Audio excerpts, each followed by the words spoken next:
coletiva, especificamente da nossa disciplina de Educação Física. Sejam todos bem-vindos e bem-vindas. E nós vamos fazer os nossos informes, né, como de sempre. Então, a reunião, ela está sendo gravada, para depois vocês poderem consultar esse material. Utilizamos a ferramenta Teams, pedimos para que todos, né, utilizem o mesmo domínio, o @professor, para que a gente não tenha muito problema ou dificuldade de interferência. Quem estiver utilizando os aparelhos Android, pode ser que no momento dos compartilhamentos, né, a gente tenha aí algumas interferências, ou às vezes nem tenha acesso a esse compartilhamento, tá bom? Então, nós vamos pedir para que todos, né, desativem a câmera, desliguem, né, os seus microfones, para que a gente tenha aí um bom encaminhamento. As nossas interações, elas serão feitas pela Sarita, que é a analista sociocultural da nossa diretoria de ensino, e vamos lá. Então, hoje, dia 29 de julho, nós trazemos 3 temas, praticamente, para a gente fazer a nossa reflexão, pensando na nossa prática docência. Tá? Então, nós vamos partir, né, de como está a presença dos nossos alunos. Depois nós vamos refletir, né, como os nossos alunos estudam, né? Será que eles sabem estudar? E aí nós vamos pensar um pouquinho em agrupamentos produtivos. Muito bem. Então, nós sabemos que estamos aí, né, praticamente fechando o segundo bimestre. E como que está a presença dos nossos alunos? Nós tivemos um momento do início, né, uma dificuldade muito grande para a gente conseguir atingir esses alunos, para que eles tivessem acesso a esses meios de comunicação que a escola conseguiu criar. E nós também tivemos, né, temos uma realidade, que alguns alunos, né, eles entraram no início, mas que atualmente eles não estão, né? Nós temos aqueles que entraram, porém eles não nos dão um retorno, né? Eles têm, assim, uma grande dificuldade para encaminhar as atividades solicitadas. Então, tudo isso a gente fica refletindo, né, de como que está a presença desse aluno. Se o aluno que ele está presente, ele consegue também, né, ter esse desenvolvimento, ou o que a gente precisa fazer ainda para que a gente consiga ter o contato com esses alunos. Muito bem. Então, aí nós temos praticamente essas 3 situações, né? Nessas buscas, esses caminhos que nós encontramos para, né, ter esse contato com o aluno com a escola, se eles estão dando certo, né? Que bom, nós estamos no caminho certo. Porém, nós temos a situação de que essas buscas elas foram feitas, esses caminhos estão dando certo, porém a gente precisa intensificar algumas ações. Ou a gente tem a situação de que essas nossas buscas não estão dando certo, e aí então a gente vai precisar rever, né, criar outras possibilidades para que esse aluno ele tenha acesso a essa presença virtual, a esse contato, né, virtual com a sua escola. Muito bem, então vamos pensar assim em caminhos, né? Os caminhos que nós utilizamos são muitos, né? Nós temos desde as atividades impressas, que são fundamentais, até mesmo porque a gente entende que é um meio onde muitas escolas ainda conseguem, né, manter essa relação com o aluno, e aí a gente acompanha um pouco, né, do empenho dos professores coordenadores, né, dos professores, nessa organização de material semanal para encaminhar para os alunos que não têm o acesso, né, virtual. Principalmente para os anos iniciais. Então, a gente tem entendido que as atividades impressas, elas têm surtido resultados, né, de uma maneira até expressiva, então, ela está aí dentro dos nossos caminhos, né, que ela passa a ser esse retorno, esse feedback para o professor entender um pouco de como está a aprendizagem, né, dos alunos. E aí nós temos todos os nossos recursos tecnológicos, né, desde o centro de mídia, as nossas organizações das salas, os meios de comunicação, Facebook, WhatsApp, o Zoom, o Teams, o Meet, e por aí vai. Então, como que estão esses caminhos? A gente entende que, principalmente para os anos finais e o ensino médio, a gente tem tido grande retorno por esses caminhos, não é? Porém, a gente ainda precisa repensar, né, de como solicitar as atividades, até onde eu posso, né, pedindo essa atividade para que o aluno consiga fazer, para que ele consiga retornar. Então, a gente vai ter de tudo nesses retornos das atividades, né? Desde aquele aluno que faz e que entrega bonitinho, até aquele que posta as atividades com nada, né? Nada de arquivo. Pega um arquivo em branco e manda lá, e o professor, nessa dinâmica, acaba, né? A gente sabe que tem tudo isso. E aí a gente teve também essa questão das divulgações do meio de comunicação. Todos nós ficamos aí numa intensiva, né, de procurar mostrar, cada um na sua comunidade escolar, quais seriam esses meios de comunicação. Então, através das divulgações do Facebook, através, né, das mensagens do WhatsApp, um manda para o outro, e assim a gente foi construindo essa rede, para que a gente mantenha esse caminho de comunicação com o aluno, né? E quando o aluno chega, aí é nosso trabalho, né? Para fazer esse acolhimento, ter essa empatia de entender como que o aluno, né, está chegando nesse momento, de propor atividades que sejam desafiadoras e possíveis para ele naquele momento. Por isso que é importante até mesmo o professor. A gente entende que lá, as aulas do centro de mídia, ela é programada, ela é planejada em cima do nosso material, mas de uma maneira muito ampla, né, com um universo de uma visão de aluno de todo o estado. Então, uma visão muito ampla. Então, cabe ao professor de cada turma ter ali um diagnóstico de como está esse desenvolvimento dos alunos para ele conseguir preparar uma atividade que seja desafiadora e possível, né? Porque senão o que vai acontecer? Se eu acabo pedindo uma atividade muito além, eu vou ter um retorno muito, né, muito baixo, né? Eu não vou conseguir atingir esse aluno. E não tendo essa devolutiva, a gente fica sem material para poder organizar os próximos passos, né? Uma coisa vai dependendo da outra. E aí também a gente tem a questão da videoaula, que é um caminho muito importante, que a gente tem visto que tem dado muito resultado para manter a presença do aluno. Porque é através da videoaula em que o aluno tem a possibilidade de ver seus professores, de ouvir seus professores. Então, é exatamente nesse momento em que ele começa, né, a se sentir pertencente a esta escola, a esta turma. Por isso que é muito importante a videoaula. E aí a gente lembra que a gente já trabalhou um pouco esse tema, né, e a gente precisa sempre retomar, porque a cada vez que a gente olha uma videoaula da gente e fala assim, nossa, eu acho que aqui eu não fui tão objetivo. Eu acho que aqui, né, eu dei margem para o aluno, né, pensar, né, abrir um leque maior e não era isso que eu queria. Então, de verdade, a videoaula, ela é sempre um trabalho, né, de construção constante de cada um de nós. E aí a gente tem a questão da imagem da escola, né? Mas o que que a imagem da escola tem a ver com a presença do aluno? O aluno, quando ele chega no ambiente virtual, é importante ele se sentir pertencente àquele grupo, né? Aquela instituição.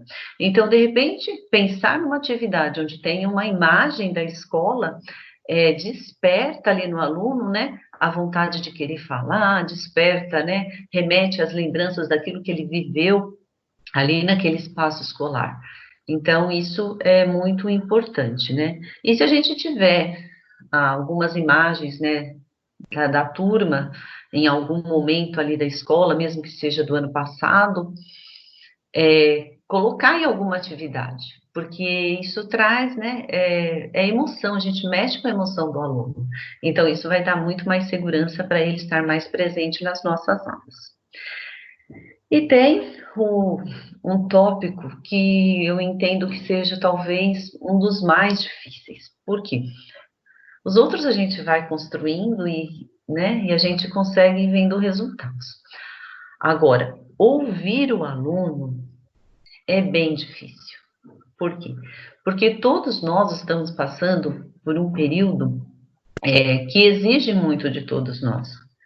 E ouvir o aluno exige uma questão, uma demanda de tempo, né? Então, de que forma que eu consigo ouvir o meu aluno? Porque ouvir o aluno também é importante para que ele mantenha a presença na escola. Porque o que adianta eu entrar num grupo sendo que, né, ninguém liga para mim, né? É, tanto faz, tanto fez, e aí eu tenho uma pressão muito grande, né, da sociedade, né, onde tem aquelas falas, esse ano já acabou mesmo, né, todo mundo vai passar, eu quero que meu filho vai repetir mesmo que ele não está aprendendo nada. Então a gente tem umas questões muito fortes, né, que ficam lá, né, na cabeça do aluno, e que, de repente, se esse ambiente, se a gente não consegue ouvir um pouco esse aluno, para a gente fazer alguma intervenção, para ele fazer uma reflexão e conseguir mudar a sua maneira de pensar, a sua maneira de acreditar, vai ficar cada vez mais difícil, né? Então, aí a gente tem um artigo, né, da Nova Escola, que eu acho bem interessante. O senso comum diz que um bom professor é aquele que sabe falar. Nas licenciaturas, nos ensinam a planejar as falas com cuidado e a nos apresentar bem diante de outras pessoas. Passamos grande parte do tempo estudando em profundidade uma área de conhecimento para discorrer sobre ela com clareza e precisão. Pouco aprendemos sobre ouvir os alunos, e, no entanto, essa é uma parte fundamental da nossa atividade, por pelo menos 3 razões. Escutar permite entender o que o outro pensa. Então, escutar o aluno, vamos pensar, né, nos diversos segmentos que nós temos, mas entender o que ele pensa por esse, né, o que ele está pensando nessa situação de pandemia é muito relevante, porque é um momento em que ele pode exteriorizar, e nesse exteriorizar ele pode alinhar os seus pensamentos, né, sobre esse assunto, e também ele vai nos dar algo mais concreto, né, de como eles estão pensando sobre isso e qual o nosso papel em questão, né, na situação de educador.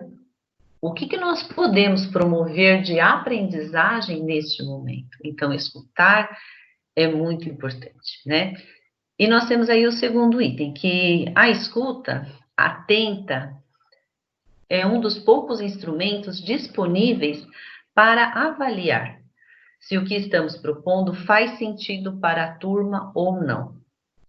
Então, quantas vezes nós colocamos ali uma situação de aprendizagem para o aluno e a gente não consegue, de verdade, fazer esse acompanhamento, né? Ter esse momento de escuta deles, né? Então, de verdade, o que vai acontecer? Se a gente não escutar o aluno em relação àquela situação de aprendizagem, dificilmente a gente vai ter um momento preciso para fazer uma intervenção e levá-lo a fazer uma reflexão do que aquele conhecimento, né, aquele conteúdo tem a ver com o seu dia a dia, tem a ver com a sua vida, né, ou com a vida do mundo, não é? E o terceiro, ao abrir o espaço para que os alunos se coloquem, compartilhamos com ele a responsabilidade pela aula. Então, é por isso que a aula, ela é sempre uma troca. Dessa maneira em que o professor só coloca as atividades lá de cumprimento, né, e o aluno só vai cumprindo aquelas atividades, a gente acaba impedindo que essa troca aconteça, né? Ouvir o aluno nessa questão de espaço compartilhar, a gente perde talvez o melhor, né, dessa fase, que é justamente ele ter essa responsabilidade. Ele começa a compartilhar conhecimentos, então automaticamente essa responsabilidade dele ela se ativa, ele percebe que ele foi responsável por aquilo. A partir do momento que o aluno ele tem esse sentimento de responsabilidade, de corresponsabilidade, aí sim, aí nós estamos dando apenas um passinho para a gente retomar o que nós já trabalhamos bem lá no início, quando nós falamos da questão da autonomia do aluno, né? Como que nós percebemos que o aluno consegue ter essa autonomia? Quando ele começa a compartilhar, a partilhar, a ter essa responsabilidade com o grupo, quando ele demonstra entender que o pensamento dele não é tão egoísta, mas ele começa a entender que ele faz parte de um todo. Então, é muito importante a gente partilhar as responsabilidades das aulas através de ouvir, né, o aluno, para que ele, então, comece a despertar aí também essa autonomia, tá bom? Muito bem. Então, aí a gente pensa que nós temos algumas possibilidades para a gente conseguir ouvir, né, os alunos. No ambiente escolar, esse ouvir o aluno, ele se torna muito mais fácil. Porque nós temos diversas formas para poder entender a linguagem, né, do que o aluno está exteriorizando. Muitas vezes só pelo comportamento dele, às vezes ele nem precisa falar tanto, mas as suas ações, os seus gestos, a gente consegue ouvir, né, o que o aluno está passando. Quantos de nós já não percebemos por comportamentos, né, de alunos que, de repente, eles modificam muito o comportamento porque, de repente, está passando por uma situação familiar complicada, ou a perda de um ente querido, ou até mesmo a separação dos pais. Quantos de nós não percebemos isso? Né, às vezes o aluno nem precisa chegar e falar, mas a gente percebe pelo comportamento do aluno. E agora, com o distanciamento, nós não temos mais esse olho no olho, nós não temos essa leitura visual. Então, nós temos que criar alguns meios que talvez vai demandar uma observação, né, maior em alguns detalhes, né? Então, a gente pode criar chamadas de vídeo. Esse tem sido um recurso que tem dado muito certo. A gente combina um dia da semana, um horário, para um tira-dúvidas, e aí, a partir desse tira-dúvidas, não é bem um tira-dúvidas da disciplina, mas é um momento em que eles possam falar. E, para nossa surpresa, eles trazem temas, né, que eles têm curiosidade, ou que eles querem saber mais, que nem sempre estão relacionados à nossa disciplina. Então, ouvir esses anseios do aluno, né, esse desejo de aprender, talvez seja ali um momento em que nós, né, enquanto adultos, né, profissionais, é o que eu sempre falo, em uma sala de aula, quem tem que sempre manter o equilíbrio é o professor, porque nós é que somos, né, as pessoas ali, os adultos, os formados, né, os que têm uma experiência de vida maior, então nós é que temos que manter ali, né, o equilíbrio. Então, nessas chamadas de vídeo, elas não são diferentes. E aí a gente ouve, né, assim, nossa, a Edneia já está surtando, né, porque o professor já tem que preparar tanta atividade, já tem que, e ainda eu vou ter que ter uma chamada de vídeo para ficar ouvindo os meus alunos. Então, tá, obrigada. Então, o que a gente fala assim, nossa, a Edneia já está querendo pedir demais. Mas não, uma chamada de vídeo, a gente pode fazer um trabalho coletivo, porque a presença do aluno, ela não é só importante para a nossa disciplina de educação física, ela é importante para toda a escola, ela é importante para toda a rede, porque todos nós, enquanto educadores, nós temos essa preocupação com todos os alunos. Então, ter esse aluno próximo é uma maneira para a gente conseguir realizar os nossos trabalhos, né? E quando esse aluno ele está presente e ele demonstra essa confiança no grupo, né, com os professores, então todas as atividades elas passam a ser mais leves, né? Então a gente pensa que essas chamadas de vídeo, ela tem trazido bons resultados, por quê? Porque tem trazido a presença de alunos que eles não estavam, né, mais participando.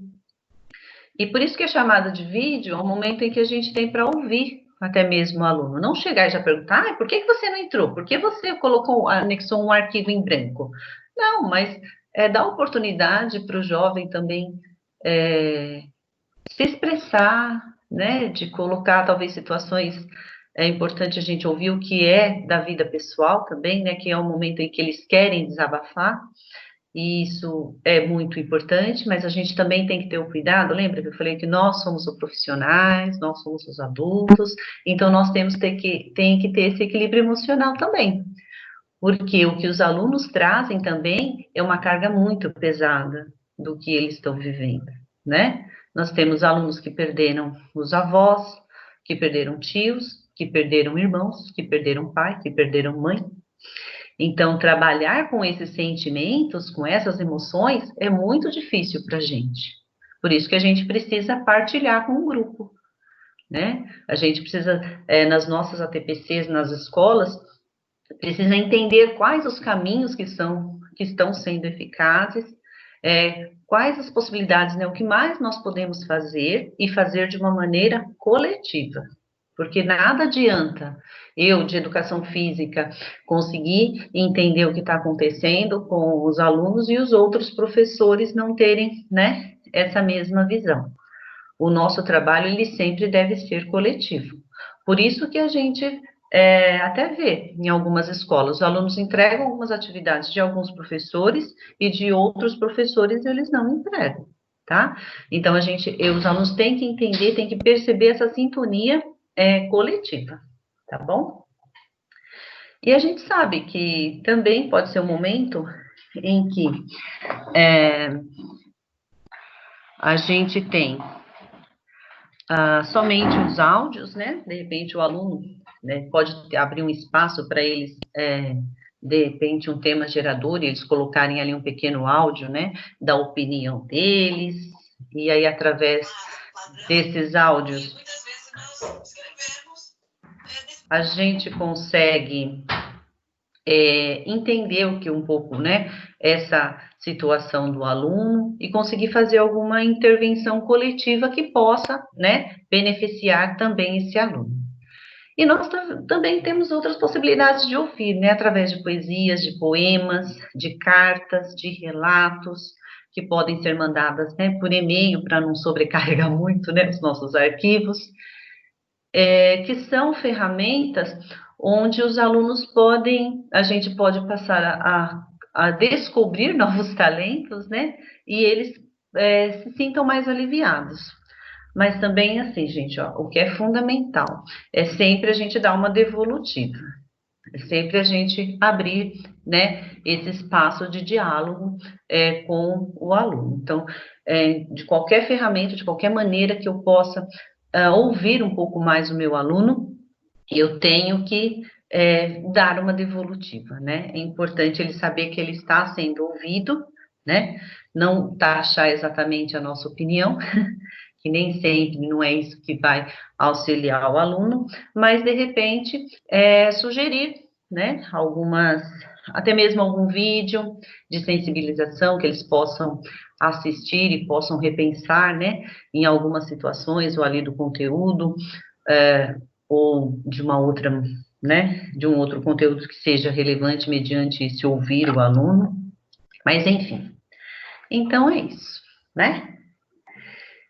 Uma vez que os nossos alunos, né, eles chegaram, nós conseguimos fazer o acolhimento, estamos ali trabalhando com atividades né, desafiadoras, possíveis para eles, mas e aí, os nossos alunos, eles sabem estudar?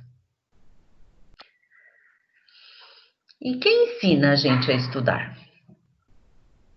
Se a gente buscar na nossa memória, será que teve algum professor, né, que ensinou a gente a estudar?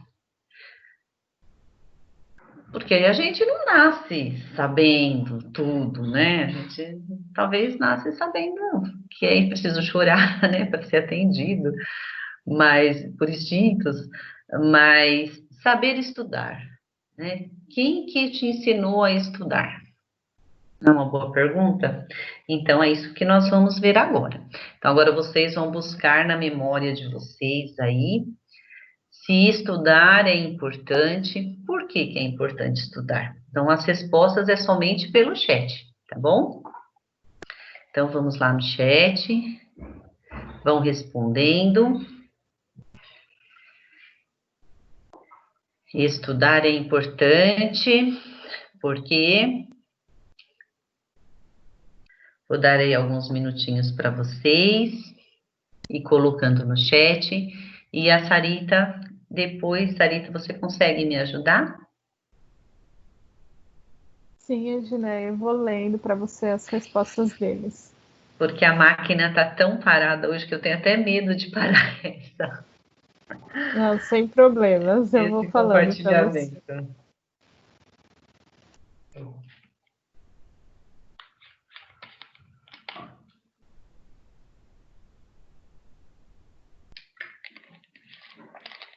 Edneia, no chat meu tá desabilitado.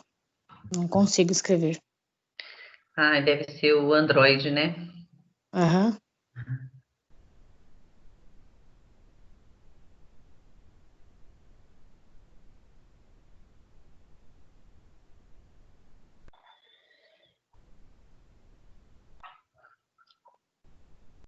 Nós já temos algumas respostas, Sarita?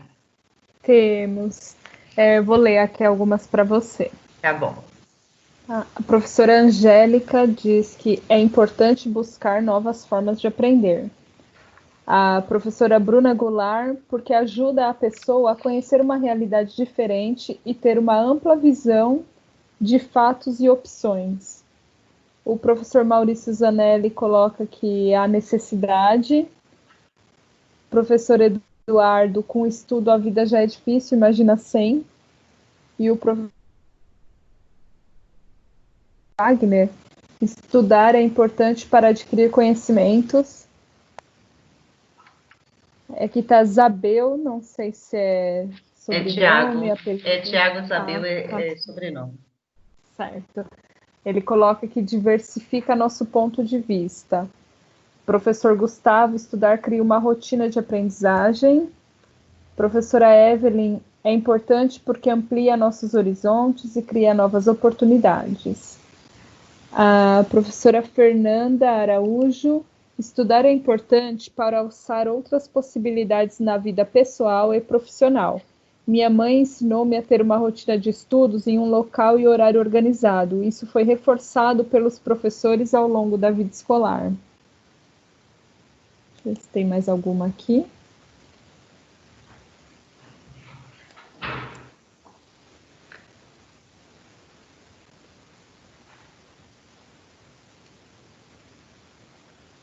A professora Roseli, estudar é importante porque ao estudar o conteúdo ganha significado mais amplo, também aumenta a fixação do que foi dado. Professora Paula, estudar amplia nossos olhares e nos ajuda a ressignificar nossas práticas.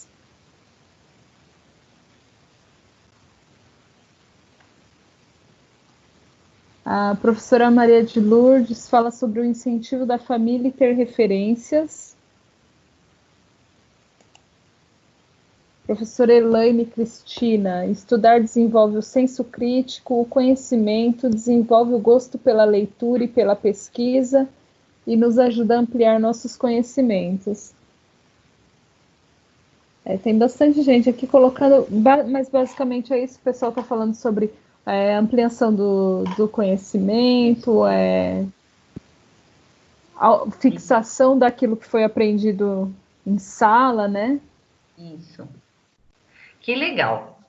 Então, o que a gente pode, de uma maneira, né, bem ampla, porque o estudar, se a gente perceber, vai ser despertado na vida de cada um em um determinado momento, às vezes pelo próprio desejo, ou às vezes por obrigação, não é? Então, que estudar é importante para todos nós, principalmente educadores, sim, claro que é importante. E aí nós temos muitas justificativas, né? E uma, talvez, né, a principal delas é essas que vocês citaram, que é uma maneira da gente se apropriar do conhecimento, né, do nosso interesse. Mas e aí? Quem que deve ensinar os alunos a estudar?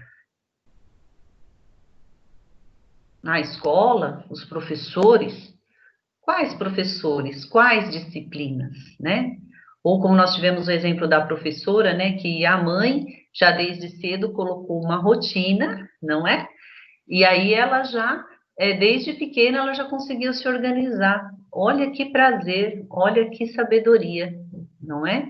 Então, o estudar, mesmo para aquelas pessoas, né, fora, né, do ambiente escolar, elas acabam estudando, né? Quantas pessoas que nós conhecemos que fazem, né, estudos pessoais, né, do assunto que é o hobby da pessoa e a pessoa estuda. Muito bem, mas voltando para a nossa instituição escolar, então, estudar, ensinar a estudar, eu entendo que seria da nossa competência, sim, de professor. Então, é muito difícil. Por quê? Seria muito mais simples se nós conseguíssemos, né, despertar desde cedo para o aluno as possibilidades que a gente tem, né? Talvez as dicas, né? Como eu coloquei, né? As dicas que a gente tem para poder descobrir qual que é a melhor maneira para você estudar, tá? Então, no nosso material lá da IFAP, bem no início do primeiro bimestre, essas dicas elas devem ter sido abordadas, né, nas ATPCs de vocês, então nós vamos relembrar, tá? Para fazer nossa reflexão dentro da nossa prática docente e da nossa disciplina de educação física, né? Então, estabeleça rotinas diárias de estudo. Então, o tema, né, na nossa TPC anterior foi a rotina.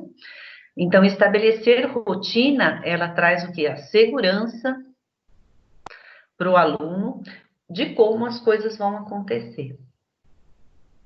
Trazendo essa segurança, ela não vai precisar ficar gastando energia, batendo cabeça de como ela vai fazer. Então, estabelecer a rotina, ela já vai trazer esse conforto para a gente, né? Não deixar para a última hora. Porque se eu consigo me organizar numa rotina, se eu sei que eu tenho um trabalho para entregar lá no dia 7 e hoje é dia 29, e eu tenho uma rotina. Então hoje eu tive aula de educação física, eu sei que eu vou ter que entregar o trabalho lá no dia 7. Então tá. Então, se eu sei que eu tive aquela aula aquele dia, eu posso me organizar para começar a fazer minha lição daquele dia, né? Então, o que eu sempre falava para os alunos. Então, vocês têm lá 6 aulas por dia. Então, antes de ir, né, no próximo dia, se eles estudavam à tarde, então, no dia seguinte, de manhã, vocês pegam essas 6 aulas que vocês viram, olhem o caderno, né? Será que essa aula que o professor, né, eu não fiquei com dúvida de nada, né? Então, é uma rotina, o aluno ele tem que se encontrar. De repente, essa dica não é muito boa para alguns, mas para a maioria, estabelecer essa rotina ajuda bastante, né? Ajuda o hábito de estudar, porque ela vai favorecer o que? A apropriação do conhecimento. Então, dia a dia ele vai vendo os conteúdos que foram sendo trabalhados na aula, ele vai ter oportunidade né, de ver e aí levantar, né, quais foram as suas dúvidas, né, e aí vem. Durante a leitura, que também foi o tema da nossa TPC anterior, né? Então, é função, sim, dos professores, né? Sugerir ali as leituras de acordo, né, com cada segmento, com cada faixa etária, de acordo com a sua disciplina, com a sua situação de aprendizagem ali. Então, orientar para que o aluno dê uma atenção maior, o quê? Para os conteúdos que ele considera mais difícil, mais complexo. Então, esse aluno, para ele se aprofundar, ele pode, de repente, ver uma frase que ele não entendeu direito, né? Algum contexto, então ele pode procurar esse tema, né? Em outros livros, né? Em vídeos, ou seja, ele vai aprofundar para ele ter o esclarecimento e aí ele volta para a leitura. Com esse conhecimento, à parte, né? Ele consegue fazer uma compreensão melhor da leitura. E aí a gente tem a dica também, né, que ao estudar, grifar os textos mais difíceis, né, os trechos mais difíceis, ler em voz alta para si mesmo, fazer anotações, né, ao ver um vídeo, se, né, tá vendo um vídeo, teve dificuldade, volta o vídeo, retoma os pontos, né, que foram mais importantes, anota. Então, essa maneira da gente de voltar e rever, isso facilita bastante, né, nessa questão da memorização para a aprendizagem. Então, na sequência, a gente pode fazer o quê? Pode escrever um questionário, fazer um questionário de perguntas, né, sobre aquele conteúdo estudado, aí a gente faz umas perguntas e tenta responder sem estar ali, né, com a situação de aprendizagem, sem estar com material de apoio junto, para a gente poder depois conferir, ver se essas perguntas, né, se elas deram certo ou não. O que a gente vê alguns alunos fazendo é fazer isso de brincar um com o outro, né? Eles tem prova de geografia. Então, eles fazem algumas perguntas daquele, né, do conteúdo que vai cair e passam para o outro responder, e o outro faz. Então, é uma maneira de se estudar também. E aí é legal, né? Se você tem um amigo com quem você possa compartilhar, a aprendizagem ela fica muito mais fixa, porque nós vamos estar ali construindo conhecimentos, né? Por isso a gente deu até o exemplo da videoaula, né? Encaminhe um vídeo para um amigo, para alguém que seja de confiança, porque você já tem esse espaço de diálogo aberto, né? Então fica muito mais fácil para a gente conseguir essa aprendizagem. Então, durante os estudos, procure concentrar-se, né? Evitar interrupções. E aí a gente cai naquela questão da rotina. Por isso que é importante, né? Se a criança está naquele momento que ela vai para fazer, né, rever ali os conteúdos ou fazer a lição de casa, desligar os equipamentos que elas não vão estar, né? Que não está relacionado ali com o que ela tem que desenvolver ali para aprender, para ela ter uma concentração maior. E a gente tem a dica 6. Seja ativo durante os momentos de estudo, né? Dialogue com os conteúdos, faça perguntas a si mesmo, traduza em palavras, as palavras suas, né? Os trechos mais difíceis. Então, essa questão, né? Quando fala assim, olha, dialogue, né, com os conteúdos, então é algo de muita descoberta pessoal, porque ali no estudo a criança, nós, né, quantas vezes, né, ficamos maravilhados, assim, nossa, é isso mesmo, né, então, nossa, e agora, né, essa situação toda, qual seria a solução do problema? Então, dialogar com os conteúdos é um momento de muito crescimento na aprendizagem, porque nós sempre vamos ficar com alguns questionamentos, então com algumas buscas a mais. E para a gente buscar a mais, a gente vai ter que ter mais concretizado essa base, né, do que a gente vai ter a dúvida. Então é aí que a gente vai formando esse espiral de conhecimentos. E aí vai ajudar o quê? A gente fazendo algumas traduções, né, para que a gente não perca, né, esse viés. A gente vai criando, né, para que a gente sempre sinta numa base mais sólida. E aí a dica 7, a outra estratégia de estudos, é a criação de textos de gêneros diversos, né, sobre o tema estudado. Então, a gente pode fazer resumos, a gente encontra, né, muitas crianças com muita facilidade para fazer resumos maravilhosos, os infográficos, que também ajudam bastante, os desenhos, né, o que eles fazem de mapa. E, então, muitas vezes, eu já passei muito por isso, né, com alguns alunos, principalmente meninas. Eles tinham algumas dificuldades para escrever, para fazer o resumo.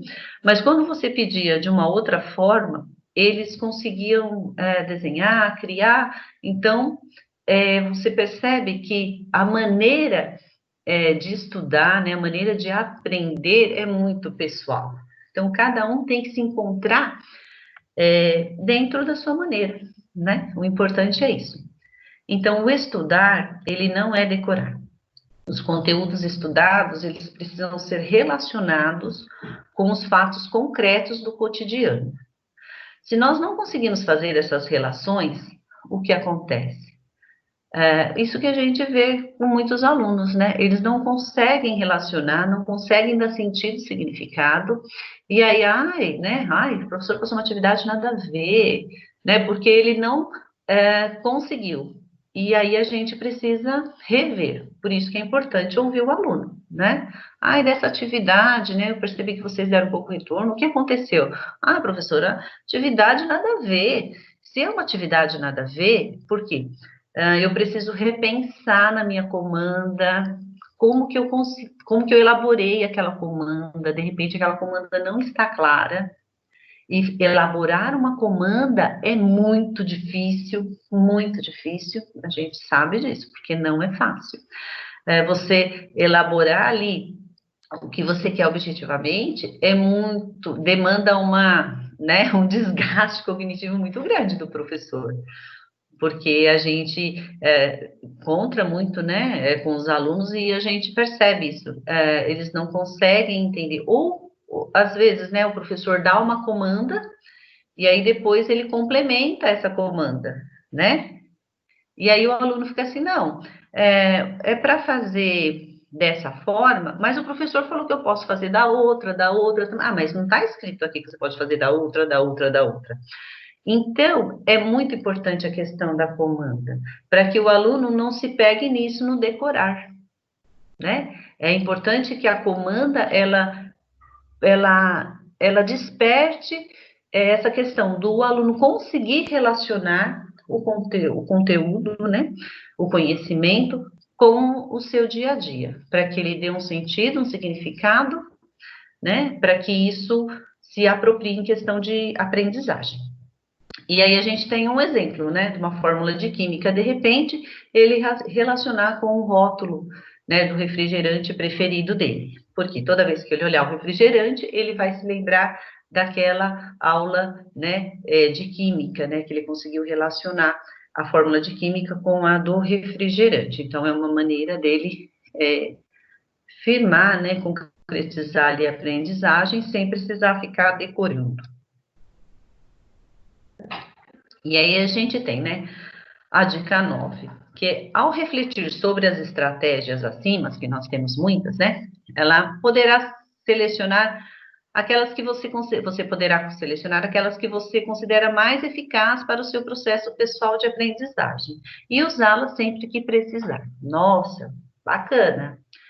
Agora eu pergunto para vocês, em que momento, né, da sua vida escolar você teve a oportunidade de conhecer essas diversas maneiras para estudar? Eu acredito que nós passamos praticamente por todas elas, mas a comanda que nos foi dada pode ser que tenha sido fatiada, parcelada, não é? E para os nossos alunos não é diferente, né? Por isso que, enquanto educador, nós temos que perceber, né, como que esses alunos, com essa presença do aluno, e como que a gente pode ir dando essas dicas, né? Porque, na verdade, para ele conseguir escolher, né? Aqui tem mais uma ainda. Para a gente conseguir escolher, a gente precisa vivenciar, a gente precisa conhecer. Não tem como eu escolher alguma coisa que eu não conheço, não é? E aí, a última dica é aprender a estudar para saber mais sobre diferentes conteúdos escolares. né? E contribuirá para que a sua relação com o mundo em que vive seja mais consciente. Então, todos nós, né, de uma maneira geral, as contribuições que vocês colocaram, eu acredito que estão encaixadas dentro dessas 10 dicas, né? E cabe a nós separarmos dessas dicas quais que a gente pode conversar com os outros professores, né? Criar, de repente, algum momento em que a gente consiga, né? Para que eles experimentem essas estratégias. Porque quem vai conseguir escolher são somente eles. Por isso que no momento em que a gente falou da rotina, que é muito difícil. Por quê? Vamos pensar assim, nós trabalhamos com uma realidade de clientela muito diversa. Então, nós temos os alunos em que tem todo o apoio da família, que estão conseguindo, né, caminhar ali dentro das propostas das atividades de uma maneira remota, de uma maneira muito tranquila. E a gente tem uma outra grande parcela, onde nós não temos como, não é cobrar, mas até mesmo de despertar esse interesse do aluno para que ele crie a rotina de estudo. Porque a gente sabe que, de repente, dentro ali da rotina familiar, o que menos importa é a escola, né? A gente sabe que tem muitos casos que a única coisa que a escola importa é por conta que é uma referência lá para o Bolsa Família, a gente entendeu que ele é obrigado a deixar o filho na escola. Então, como que eu, né, professor, como que eu, enquanto escola, posso pensar em ajudar esse meu aluno a organizar uma rotina de estudo, né? Então, é bem complicado. E eu sozinho de educação física, eu vou conseguir fazer isso? Não. Eu tenho que falar a mesma linguagem que todos os professores, né? Então, isso é muito importante, trabalhar no coletivo. Por isso que a gente tem intensificado que essa formação continuada, que essa formação dentro do ambiente escolar, ele é fundamental. Porque o que a gente tem percebido é exatamente a fragmentação. Cada professor, né, leva ali para um lado, e às vezes a gente esquece que o nosso foco é o aluno. A gente sempre fala isso, principalmente quando a gente olha para os nossos alunos de 6º ano. Nos anos iniciais, eles têm a segurança, eles têm a rotina, eles têm a segurança da professora ali da sala de aula. É o porto seguro. Eu costumo falar que sempre os professores. A professora é o porto seguro dos alunos. Nós temos as aulas lá de artes, de educação física, mas o que nós temos lá de porto seguro? A nossa professora, que garante o conhecimento diagnóstico, né, bem preciso de cada aluno. O que muda? Quando essa criança, ela sai do 5º ano, ela vai para o 6º ano, cada disciplina tem o seu professor. E onde fica o porto seguro dela? Mesmo que professor de português, de matemática, tenha uma carga horária maior, ela fica desamparada. Ela não tem mais essa segurança. Agora, imagina se cada professor começa a utilizar um tipo de estratégia, que é o que acontece, uma estratégia diferente. Como que a gente quer ver logo o resultado de aprendizagem nessa criança, se cada professor está puxando para um lado? A gente tem que entender o desenvolvimento da criança, a gente tem que entender o que é possível ali naquela idade e todos terem, né, ali semelhantes, trabalhar de uma maneira em que a criança sinta segura. O que a gente vê bons resultados em muitas escolas é justamente o quê? Que o grupo de professores trabalha já de uma maneira coesa. Então, aí fala assim, mas o resultado daquela escola é sempre bom. Mas por quê? Porque os professores de lá, os coordenadores, os gestores, eles já entenderam que isso é importante. Que não adianta só eu aprender a fazer uma videoaula bacana em educação física, enquanto o meu professor de física, o meu professor de geografia tem um medo enorme da câmera. Se eu não socializar meu conhecimento, como que a gente vai conseguir atingir o aluno? Né? E da mesma maneira, como o outro professor elabora, de repente, uma aula bem legal, ele pode me dar dica que eu posso utilizar, né, em educação física de uma maneira.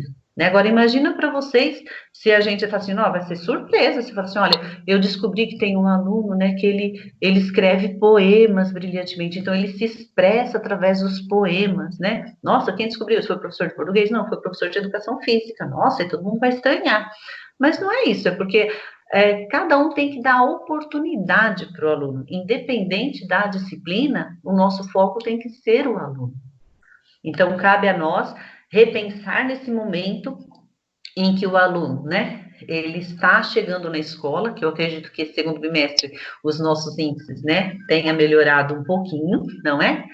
E aí a gente tem que entender como fazer esse acolhimento, como propor essas atividades desafiadoras e como a gente começa a despertar, né, com essas estratégias, né, como cada aluno consegue aprender de uma forma mais tranquila. Então, nós estamos também tendo alguns retornos de que tem aluno que estão achando esse período maravilhoso para aprender. Por quê? São pessoas que têm já uma certa autonomia, que tem a aula no centro de mídias, tem as atividades dos professores, tem as videoaulas dos professores, e ele está num ambiente bem tranquilo, porque o ambiente da escola, ele tem muitas interrupções. Então, a gente sabe que tem alunos que tinham algumas dificuldades de aprendizagem, e que agora eles estão tendo um resultado até mesmo positivo, porque é essa maneira que ele encontrou de estudar. E a gente vai ter que respeitar quando isso retomar, né? Porque o convívio nada vai substituir a questão do convívio social na aprendizagem. Então, se esse aluno, ele já descobriu que essa maneira de estudar para ele é legal, então isso tem que ser valorizado e tem que ser incentivado para que ele faça isso também em casa, né? Reveja os conteúdos, rever as aulas, as videoaulas, mas que nada vai substituir o nosso, né, ambiente escolar, com certeza. Tranquilo? Muito bem. Então, esse daqui é o material nosso, né, que a gente pode encontrar lá na nossa plataforma dos percursos formativos, né, lá no AVA EFAP, que todos os professores têm acesso, tá bom? Muito bem. Então, agora, nós vamos para um tema que é bem gostoso, né? Vou beber uma água aqui.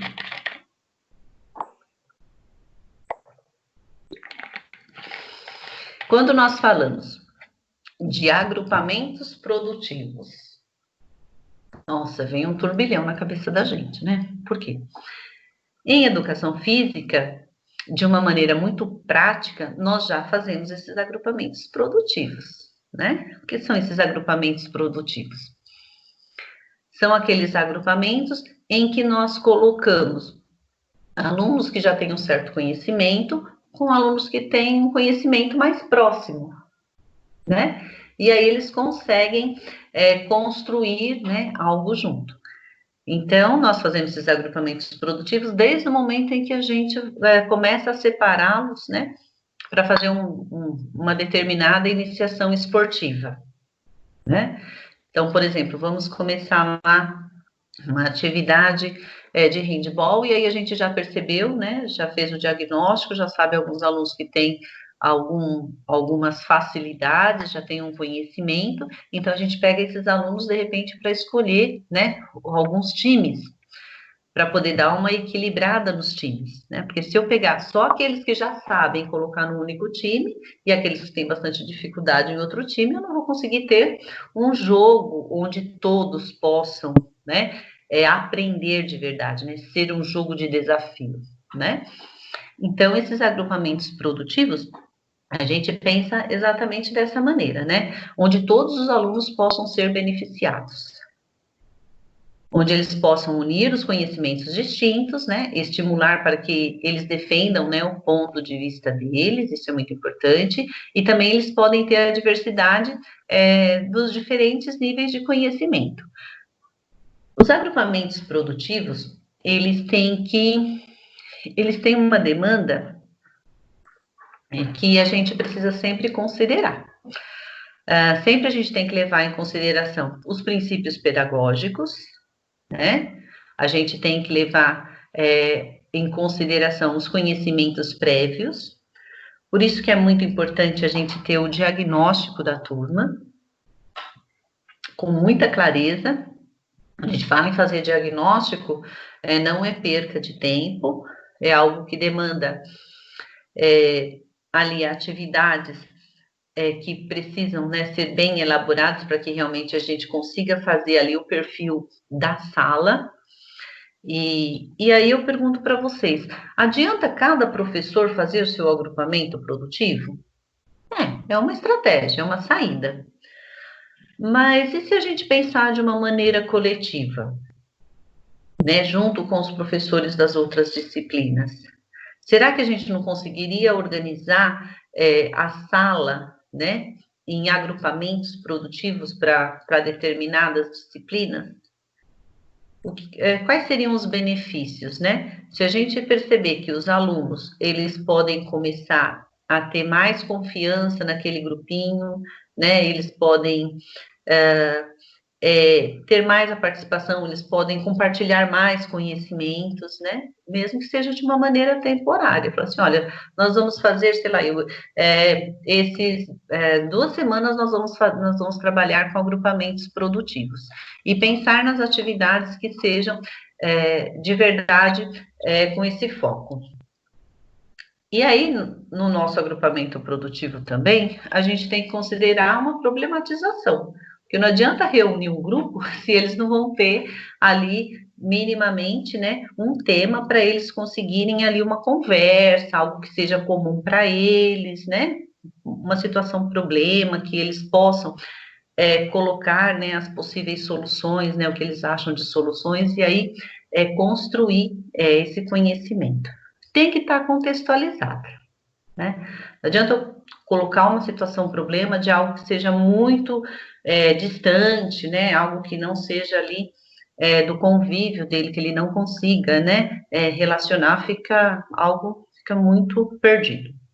Sistematizar, né? Ordenar de como eles vão construir resolver talvez essa situação, problema. E é claro, a avaliação que deve percorrer, né, durante todo o processo, até mesmo para dar oportunidade. Mas e aí a gente vai pensar, mas eu vou fazer agrupamento produtivo, eu posso fazer de 2 pessoas? Posso fazer de 3, de 4, 5, mais de 6 pessoas já fica complicado. Por quê? Se cada um praticamente vai estar tendo a sua função ali no grupo, né, para ser ouvido, com mais de 6 pessoas a gente não consegue, não é verdade? Então, a gente pensa em agrupamentos produtivos nas salas, assim, com 4, 5 alunos, né, talvez seria o ideal. E sempre, o que é muito importante, né, a gente ter essas condições, essas clarezas de como a gente vai organizar o agrupamento. Então, o que a gente vai possibilitar? Um papel mais ativo dos alunos em sala de aula, né? E será que a gente consegue fazer o agrupamento produtivo também de uma maneira remota? Eu acho que é possível, né? Se a gente pensar, por exemplo, se eles têm os contatos, né? Eu tenho um grupo lá da sala de WhatsApp e eles conseguem, a gente consegue organizá-los em agrupamentos de 4, 5 alunos, eles conseguem fazer a chamada de vídeo pelo próprio WhatsApp, né? E conseguem fazer ali, de repente, né? Resolver aquela atividade. A gente tem que sempre promover atividades coletivas e é sempre importante ouvir os alunos. A gente sempre ouve, né? Ai, professora, fulano foi no trabalho, mas só tem o nome, porque não fez nada. Se fulano estava lá no trabalho e só colocou o nome, o que é que tem de errado, né? É nossa função entender por que ele não conseguiu contribuir, né? Quais são as dificuldades desse aluno? Ah, então, de repente, é porque eu coloquei ele num grupinho ali, né? Que ele não é bem aceito, as crianças fazem bullying com ele, então eu tenho que entender, eu tenho que ouvir os alunos para conseguir promover essas atividades coletivas com mais eficiência. Tá. Ah, Edneia, mas sempre tem um aluno que fica fora, que ninguém quer no grupo. Então, será que o problema é só dos grupos que ninguém aceita? A gente vai enfiar de goela abaixo? Não aceita essa criança? Não. Então, é um momento em que nós temos que parar esse conteúdo e retomar a questão da convivência social, a questão do respeito, da empatia, né?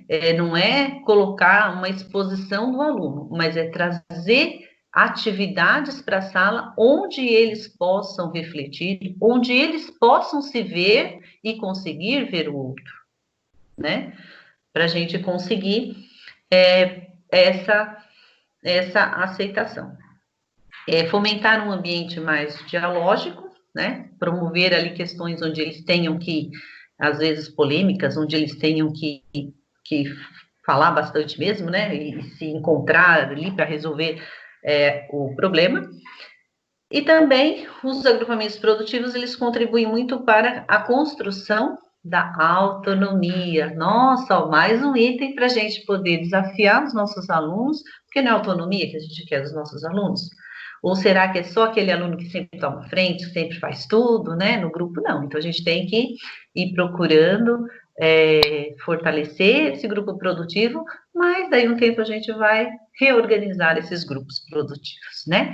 Para que cada aluno tenha essa condição de ter a sua autonomia. Muito bem. Então, como que a gente vai organizar, né? Aquilo que a gente já conversou, né? Conhecer o que os alunos já sabem.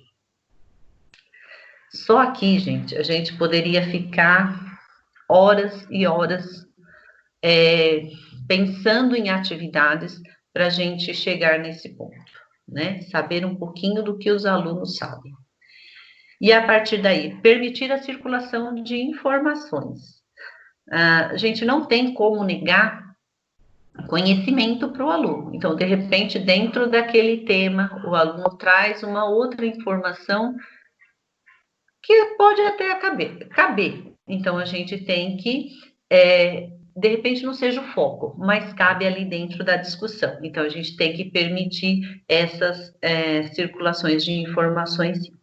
Levar em conta as interações entre os alunos, né? O que é muito importante. Respeito, né?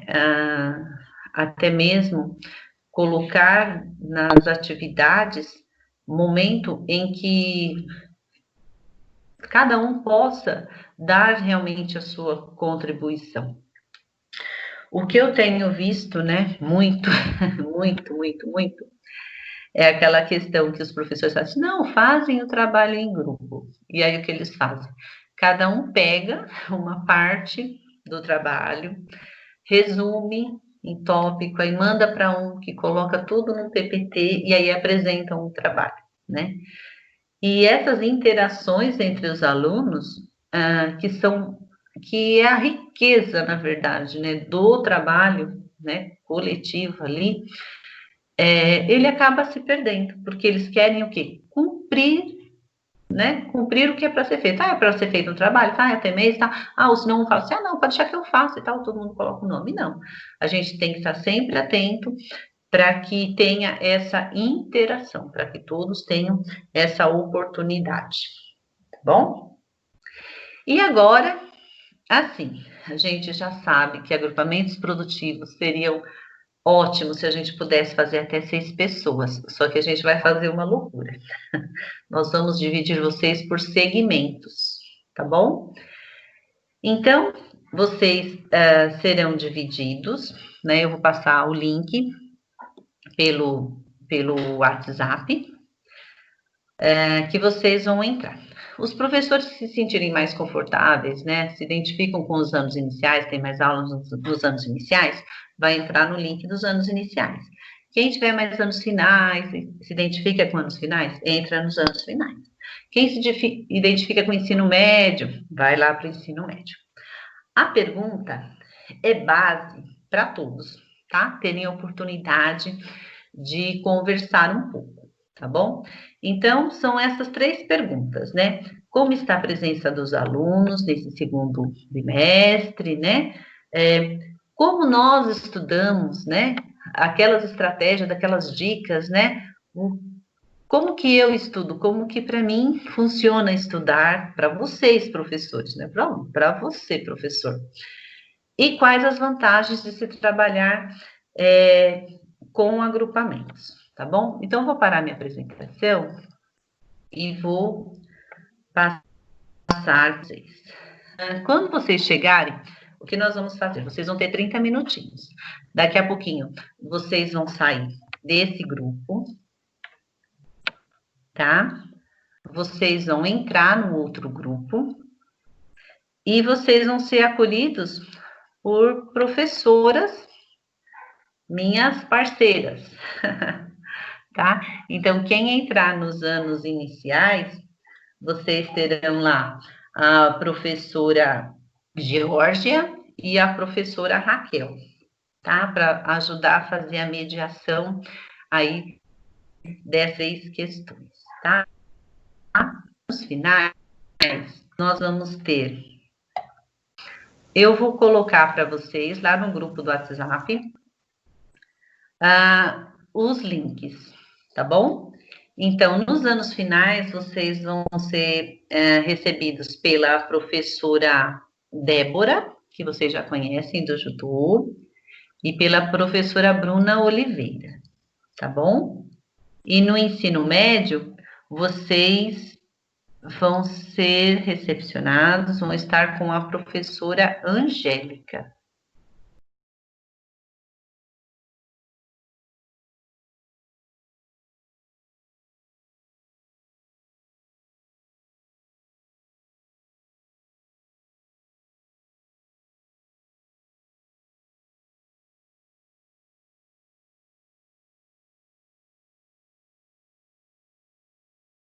Então, eu entendo também que é o nosso papel enquanto educador trazer a realidade, né, de todo o nosso esforço, que todos nós estamos, né, empenhados para que esse ano ele seja completado, sim, né, pelas horas que a gente tem. Então, é importante incentivá-los a assistir pelo centro de mídias, até mesmo para computar a presença deles, né? Ajudar a escola a organizar uma rotina, para que essa rotina fique muito mais leve para todos nós. Porque a gente tem percebido que, até mesmo, né, para os coordenadores, a gente sabe que isso é bem complexo, né?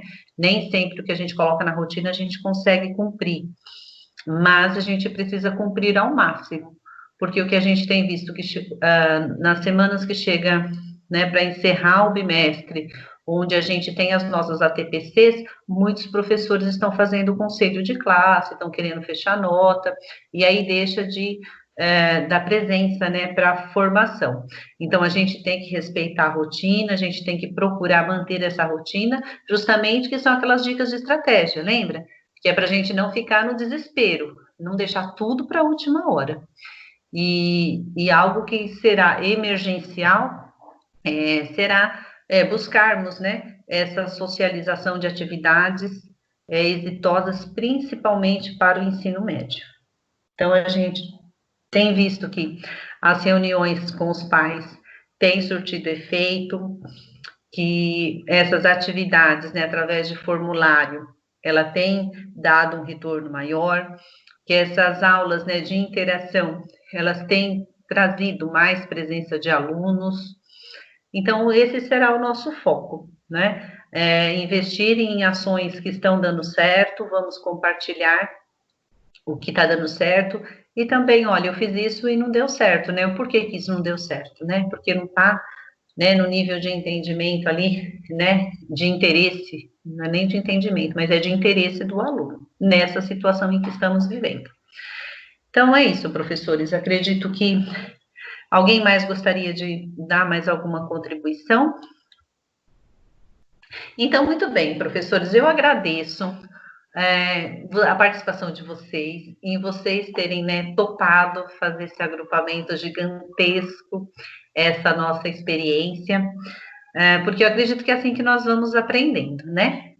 Então, nós tivemos aí a oportunidade também de poder ouvir mais professores, e isso me traz uma grande satisfação, tá?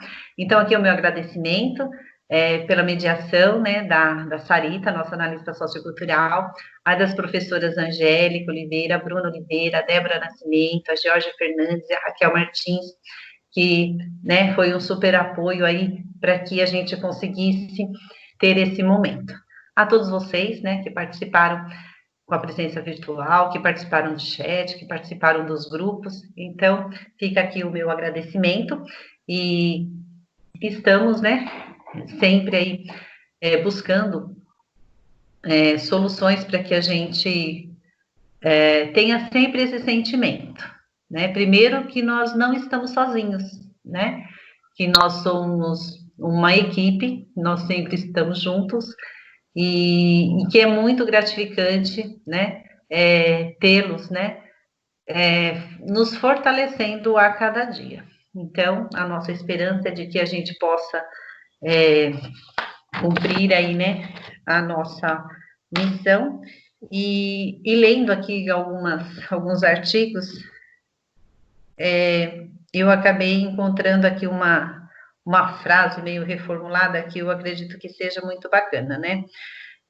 Não nos conformemos com essa educação, porque a gente sabe que a gente quer algo muito melhor, né?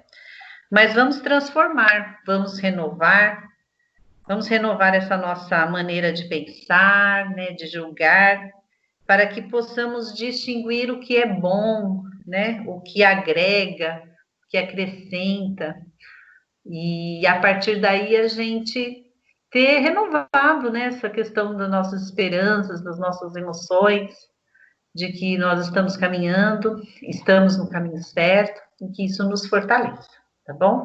Então, nosso recadinho de sempre, né, fique em casa, vai ficar tudo bem, né?